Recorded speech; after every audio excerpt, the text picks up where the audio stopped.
नमस्कार दोस्तों, welcome to study पाठशाला। आइए शुरू करते हैं आज का सेशन। और आज फ्रंट पेज पे अगर हम देखें, रिपब्लिक डे से जुड़ी हुई बातों को कुछ समझा जाएगा।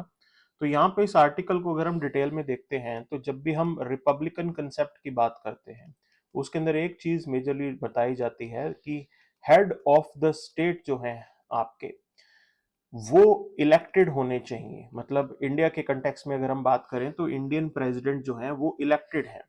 क्लियर, चाहे वो डायरेक्टली इलेक्टेड हो चाहे वो इनडायरेक्टली इलेक्टेड हो। तो ये पॉइंट यहाँ पे ऐड किया जाता है कि इलेक्टेड आपके हेड ऑफ द स्टेट जो है वो रहने वाले हैं। अब अगर हम बाकी चीजों को डिटेल में जाने तो ये head of the state basically represent कर रहे होते हैं पूरे नेशन की पॉपुलेशन को। और एक ये अच्छी चीज है हमारे यहाँ पे इस रिपब्लिकन कंसेप्ट से जुड़ी बातों को समझने के लिए।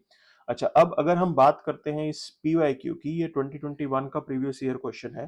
तो ये कह रहे हैं कि what was the exact constitutional status on the 26th of January 1950। अब देखिए, ये प्रियम्बल के अंदर हमारे यहाँ पे मेंशन होगा कि भाई इंडियन स्टेट कैसा होना चाहिए। ठीक है, तो इंडियन स्टेट की बात करें तो उसे बताया जाता है कि सोवरेन सेकुलर डेमोक्रेटिक रिपब्लिक। लेकिन ये जो सेकुलर वर्ड, और अगर हम मैं इस चीज को देखूं सोशलिस्ट और सेकुलर वर्ड, ये 42nd कॉन्स्टिट्यूशन अमेंडमेंट के थ्रू एड अप किए गए थे और हमारे ओरिजिनल ड्राफ्ट के अंदर ये नहीं थे। तो हम अगर ओरिजिनल 26 जनवरी 1950 की बात करेंगे तो वहां पे हमारे कॉन्स्टिट्यूशन में मेंशन था सॉवरेन डेमोक्रेटिक रिपब्लिक। ये प्राइम फीचर इंडियन स्टेट के बताए हुए थे। तो इसका सही आंसर जो है वो आपका बी हो जाता है। अब आगे देखेंगे यहाँ पे, तो अब डोनाल्ड ट्रंप ने काफी बातों को यहाँ पे कहा है। अगर आप न्यूज़पेपर को पूरा डिटेल में जानेंगे तो आपको पता लगेगा कि वो कह रहे हैं कि गाजा को कंप्लीटली एक तरीके से साफ कर देते हैं। क्यों? वो कहते हैं कुछ बचा नहीं है वहां पे, इंफ्रास्ट्रक्चर वगैरह सब डैमेज्ड है। ओके, तो नया इंफ्रास्ट्रक्चर क्रिएट करने की बात डोनाल्ड ट्रंप कह रहे हैं। और दूसरी चीज वो ये कह रहे हैं कि भाई वहां पे एक नए टाइप के सिस्टम को एस्टेब्लिश करने की जरूरत है। जो पुराने वाला जो हमास लेड सिस्टम था, हमास लेड सिस्टम जो है वो आगे जाके नहीं चलने वाला। अब ये चीज इजरायलीज भी एक्सेप्ट नहीं करेंगे, इस चीज को बिल्कुल भी एक्सेप्ट नहीं करेंगे कि भाई हमास दोबारा जो है 10 साल में रिवाइव कर जाए। तो वो कुछ ऐसा ऑल्टरनेटिव यहाँ पे ढूंढना चाहते हैं। वो कैसा होगा इसको सोचने की बात है, और यूएस का पॉइंट वहां पे इंपॉर्टेंट भी है।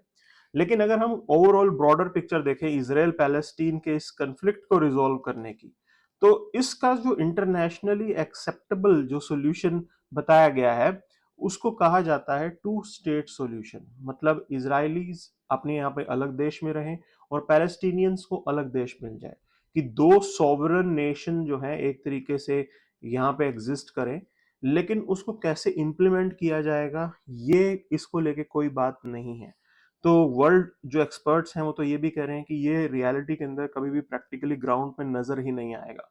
क्योंकि अगर आप देखें इसराइलीज ने किया क्या है, इसराइलीज ने जो अपना एक्सपेंशन किया है वो हर कुछ सालों में थोड़ा एरिया बढ़ाते गए हैं। तो ऐसे में अगर हम पैलेस्टीन के एरिया को मानने की बात करते हैं तो क्या ओरिजिनल पैलेस्टीन का एरिया माना जाएगा? क्या 1967 कट ऑफ डेट होगी, 2010 कट ऑफ डेट होगी, या प्रेजेंट अरेंजमेंट के अंडर किया जाएगा? तो उस चीज को लेके अभी कोई क्लैरिटी नहीं है। और इजरायलीज तो इस चीज को डिस्कस भी नहीं कर रहे हैं। तो ये तो यूनाइटेड नेशन के एंड पे जो है ये रेजोल्यूशन प्रपोज था कि दोनों को अलग अलग देश बना दिया जाए, लेकिन अभी तक कैसे वो इम्प्लीमेंट होगा और शायद ना भी हो पाए। डोनाल्ड ट्रंप का टेक इसलिए भी जरूरी है बिकॉज यूएस वर्ल्ड पावर है। आगे देखते हैं, तो ये एडिटोरियल है talking about enduring commitment to Indo Pacific. अब देखिए, पहले मैं आपको एक चीज समझा दूं। अक्सर जो न्यूज में चीज बताई जाती है जो रहती भी है, उसके अंदर बोला जाता है, एक टर्म होती है इंडो पैसिफिक। ठीक, दूसरी टर्म जो बोली जाएगी वो होगी एशिया पैसिफिक। तो एक हम इंडो पैसिफिक लेके चलते हैं और दूसरी जो टर्म बोली जाती है वो बोली जाती है एशिया पैसिफिक। ठीक है, अब देखिए, इंडो पैसिफिक स्ट्रेटजी के अंडर पूरा इंडियन ओशियन आएगा और साथ साथ पैसिफिक ओशियन आएगा। ठीक, ये लिंक जो है बनता है। अब जब हम चीजों को Indo Pacific point of view से देखते हैं तो उसके अंदर आप अफ्रीकन नेशंस की पॉलिटिक्स को भी इंक्लूड करेंगे, अफ्रीकन एस्पेक्ट्स भी लेके चलेंगे, एशियन एस्पेक्ट्स भी उसमें लिए जाएंगे, और डेफिनेटली जो नॉर्थ अमेरिकन और साउथ अमेरिकन एक्सेप्ट जो एरियाज हैं जो पैसिफिक ओशियन के अराउंड लग रहे हैं, उन एस्पेक्ट्स को कवर किया जाता है। ठीक है, तो एक तरीके से इंडो पैसिफिक का जो मैंडेट है वो ब्रॉड है। वहीं अगर हम एशिया पैसिफिक लेके चलें, तो जो सिक्योरिटी एस्पेक्ट्स के अंदर बात करते हैं, अगर हम एशिया पैसिफिक एस्पेक्ट को समझें तो उसके अंदर जो प्राइम पॉइंट बताया जाता है वो बताया जाता है एशियन कंट्रीज को, और साथ साथ पैसिफिक ओशन के आसपास लगने वाले कंट्रीज। अब रशिया एक तरीके से हमेशा फोकस करता है एशिया पैसिफिक के ऊपर, वो कभी नहीं कहते कि इंडो पैसिफिक, वो एशिया पैसिफिक, जहां पे वो चाइना के साथ अपनी टीम बना के एशियन एस्पेक्ट्स के साथ साथ पैसिफिक जो है एस्पेक्ट्स उसको भी कवर करते हुए नजर आएंगे वो। लेकिन हम इंडो पैसिफिक की बात करें तो यूएस की स्ट्रेटेजी ये है, वो पूरे के पूरे इंडियन ओशन और साथ साथ पैसिफिक ओशन के एस्पेक्ट को लेके चलती है।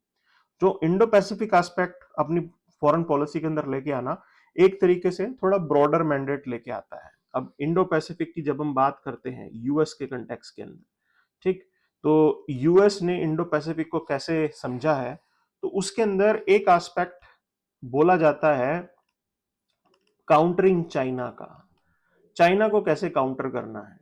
ठीक है, वो पॉइंट मेजर है, और डोनाल्ड ट्रंप अब इसके ऊपर वापस आएंगे, तो उनकी प्रायोरिटी इंडो पैसिफिक होगी, हमें नजर आएगा। इंडो पैसिफिक की प्रायोरिटी अगर होगी तो जरूर क्वाड के ऊपर भी फोकस होगा। अब ऐसे में ये एक लेंस है इंडो पैसिफिक टर्म चीजों को देखने का, जिसके अंदर इंडियन ओशन पे फोकस होता है, मैरीटाइम सिक्योरिटी पे फोकस होता है, और काउंटरिंग चाइनाज इन्फ्लुएंस के ऊपर फोकस होता है। स्ट्रक्चरल एस्पेक्ट अगर आप देखोगे तो उसके अंदर renaming of US Pacific command to Indo Pacific command, तो उन्होंने अपने यहाँ पे जो कमांड है उसका भी मैंडेट ब्रॉड कर दिया है। ये एक इंपॉर्टेंट डेवलपमेंट थी। क्वाड को रिवाइव करना है, ये एक नई चीज है जो ट्रंप के एजेंडा पर डेफिनेटली होगा। अब अगर आप इसको बिडेन एडमिनिस्ट्रेशन के प्रेजेंट पॉइंट को देखेंगे तो बिडेन एडमिनिस्ट्रेशन का फोकस मल्टीलेटरलिज्म, क्रिटिकल टेक्नोलॉजीज, और वो भी एक रूल बेस्ड ऑर्डर चाहते हैं पूरी दुनिया के अंदर। ऐसे ही उन्होंने काम किया, इंडो पैसिफिक इकोनॉमिक फ्रेमवर्क उन्होंने अनाउंस किया। तो हम एक तरीके से बेल्ट एंड रोड इनिशिएटिव का काउंटर ढूंढ रहे हैं यहाँ पे। अभी तक वो एग्जिस्टेंस में नहीं आया है इंडो पैसिफिक इकोनॉमिक फ्रेमवर्क, लेकिन ट्रंप की जो है प्रेसिडेंटशिप में हमें ये उम्मीद है कि उसको लेकर भी क्लैरिटी आएगी कि क्या फ्यूचर है उस ऑर्गेनाइजेशन का। एक पॉइंट को लेके यहाँ पे क्लैरिटी है कि चाहे वो डेमोक्रेट्स आप बात कर लें, चाहे आप रिपब्लिकन्स की बात कर लें, यूनाइटेड स्टेट्स के अंदर इंडो पैसिफिक एस्पेक्ट्स पे बिल्कुल बायपार्टीसन कंसेंसस नजर आता है। दोनों के दोनों चाइना को काउंटर करने के लिए काम करते ही रहेंगे, वही उनकी सोच है, और वो कंटिन्यूटी यहाँ पे दिखेगी हमें। और यहाँ पे क्वाड की जो फॉरेन मिनिस्टर्स की मीटिंग हुई, एक तरीके से वो रीअफर्मेशन था कि वो वापस इंडो पैसिफिक के ऊपर कमिटेड रहने वाले हैं। तो चाइना को काउंटर करना ये एजेंडा ट्रंप का होगा ही होगा। कैसे उसको इंप्लीमेंट करते हैं वो हमें देखना है यहाँ पे। अब देखिए, बात है गवर्नर जो है वो स्टेट यूनिवर्सिटीज के हेड होते हैं, लेकिन यहाँ पे मुद्दा बन रहा है कि क्या ऐसा करना चाहिए। तो इस प्रैक्टिस की अगर हम बात करें कि गवर्नर साहब स्टेट यूनिवर्सिटीज के हेड बनाए जाएंगे, ये प्रैक्टिस ब्रिटिश कॉलोनियल रूल से रिलेटेड है। जब हमने कलकत्ता के अंदर, बॉम्बे के अंदर और मद्रास के अंदर यूनिवर्सिटीज बनाई, तो वहां पे एक प्रचलन बना कि भाई इन यूनिवर्सिटीज के अंदर जो गवर्नर थे वो जो है यहाँ पे चांसलर का काम संभाला करते थे, हेड किया करते थे, और एक तरीके से वो वहां से वाइस चांसलर को अपॉइंट किया करते थे। ठीक है, अब इसी सिस्टम को हमने आगे भी रखा। अच्छा, अब अगर आप सेंट्रल यूनिवर्सिटीज की बात करें तो सेंट्रल यूनिवर्सिटीज के अंदर हम प्रेसिडेंट को अगर हम कंपेयर करते हैं, तो प्रेसिडेंट उनको कोई हेड नहीं करते हैं, but president is he can be a visitor, वो विजिटर की तरह काम कर सकते हैं। और प्रेसिडेंट जो अपना पूरा एक्शन करते हैं वो एजुकेशन मिनिस्ट्री के थ्रू करते हैं। ठीक है, अगर कोई उनको कार्यवाही करनी होगी, बातचीत करनी होगी सेंट्रल यूनिवर्सिटीज के अंदर, अगर प्रेसिडेंट के रोल को मैं एक्सप्लोर करूं तो एजुकेशन मिनिस्ट्री के थ्रू होगा। लेकिन यहाँ पे अगर आप गवर्नर की बात करें तो गवर्नर एक तरीके से अपनी डिस्क्रिशन के हिसाब से यहाँ पे चलते हैं। तो he has discretion in university matters versus the constitutional duties, और ये डुअल रूल है, डुअल रोल इनका एक्सप्लोर किया गया है। एक कॉन्स्टिट्यूशनल रोल डिफाइंड है, दूसरी बात कैसे यूनिवर्सिटीज को चलाना है वो उसमें गवर्नर साहब अपना टेक ले सकते हैं। और यहाँ पे कहीं ना कहीं प्रेसिडेंट के रोल से इनका रोल थोड़ा कंट्रास्ट है, बिकॉज ये सरकार को बीच में लेके नहीं चलेंगे, he is not going to consult the state government, and there lies the problem, वहीं पे समस्या होती है। यूनिवर्सिटीज के वीसीज को अपॉइंट करने के अंदर गवर्नर अपनी डिस्क्रिशन से एक्ट करेंगे, और वहां पे स्टेट गवर्नमेंट्स को ऑब्जेक्शन होती है, और स्टेट गवर्नमेंट्स चाहते हैं कि गवर्नर की जो ये रिस्पॉन्सिबिलिटी है इसको हटा भी दिया जाए। तो अगर हम ओवरऑल जो गवर्नर का रोल रहा है उसको अगर थोड़ा समझेंगे, तो मल्टीपल कमेटीज ने यहाँ पे सजेशन दिया है कि भाई हाईली पॉलिटिसाइज्ड जो है वो ऑफिस रहता है, और उस पॉलिटिसाइजेशन का जो इम्पैक्ट है वो इस यूनिवर्सिटी के अंदर जो वीसी अपॉइंटमेंट होती है उसमें भी दिखता है। लेकिन यहाँ पे एडवोकेटमेंट तो चलता रहता है कि मल्टीपल कमेटीज ये एडवोकेट कर रहे हैं कि इनको पॉलिटिकल न्यूट्रलिटी बरतनी चाहिए, और ये एक पेंडिंग रिफॉर्म भी है, बट इस चीज के ऊपर खास काम आगे नहीं हुआ है। अब ऑल्टरनेटिव मॉडल क्या हो सकता है, तो गवर्नर को आप सेरेमोनियल चांसलर बना लो, उनकी जो डिस्क्रिशनरी पावर है उनको रिमूव कर दिया जाए, that can be one solution. Other is this, एक चीज हम मैंडेट कर सकते हैं कि वो जो है स्टेट मिनिस्टर के एडवाइस पे काम करेंगे। सीएम को चांसलर बनाना ये भी एक सजेशन हो सकता है, ठीक है, और देखना होगा कैसे किया जाएगा। या स्टेट अपॉइंटेड चांसलर, जैसे तेलंगाना के अंदर और केरला के अंदर ये प्रपोज है चीजें कि स्टेट खुद ब खुद जो है अपने चांसलर जो है वो यहाँ पे अपॉइंट करेगा। अब कैसे इसको लागू किया जाता है, that is something that we have to look into this, okay. वो चीज हमें यहाँ पे देखनी है और समझनी भी है कि कैसे होगा। अच्छा, अगर आप बात करें तो हमें इस कॉलोनियल लीगेसी को एंड करना पड़ेगा। So what can be done is this, we have already recommendation from multiple committees। वो सभी कहते हैं कि गवर्नर के इस काम को, ये जो यूनिवर्सिटी के अंदर एक्शन लेने वाले काम है, इससे तो गवर्नर को दूर करना ही चाहिए, and it can easily be done, इसको जरूर करना चाहिए and it can easily be done. That is one suggestion. अब देखिए आगे चलते हैं बात, तो Trump's refugee embargo shutters the Afghan migrants resettlement hope, okay. तो अब ये रेफ्यूजीज सिर्फ यहाँ पे अफगान रेफ्यूजीज नहीं है, ये सीरिया या बाकी जहां जहां पे भी इंस्टेबिलिटी चल रही है वहां से रेफ्यूजीज अलग अलग जगहों पे माइग्रेट कर रहे थे। स्पेसिफिकली कुछ जो है रेफ्यूजीज माइग्रेट करके आपकी यूरोप में गए, ओके, और यूनाइटेड स्टेट्स में गए, इधर जाके सेटल हुए।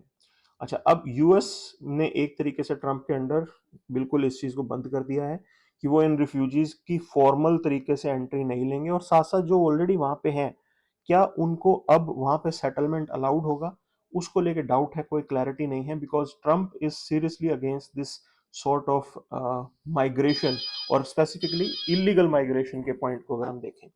अगर आप रिसेंट इस क्वेश्चन को देखेंगे, 2023 का सवाल है, और इधर कुछ चीजों को पॉइंट आउट किया गया है। तो पहला ये पूछ रहे हैं कि recently all countries of United nation they adopt the first ever compact, global compact for safely orderly regular migration. तो पहला कोई ये ऐसा पहली बार नहीं हुआ है। दूसरी चीज कह रहे हैं objective and commitment stated are binding on UN member countries. तो भाई सभी लोग इसको साइन ही नहीं कर रहे हैं, तो पूरे यूएन मेंबर को कैसे इंप्लीमेंट किया जाएगा। फिर तीसरी चीज पूछ रहे हैं कि ये इंटरनल माइग्रेशन को नहीं करता है, ये सिर्फ इंटरनेशनल एस्पेक्ट्स को लेके चलता है। तो तीनों को तीनों स्टेटमेंट गलत है, और डी इसका सही आंसर है। तो और इस तरीके से क्वेश्चंस को हमें समझना है, करना है। तो ये था आपका आज का session. Thank you very much.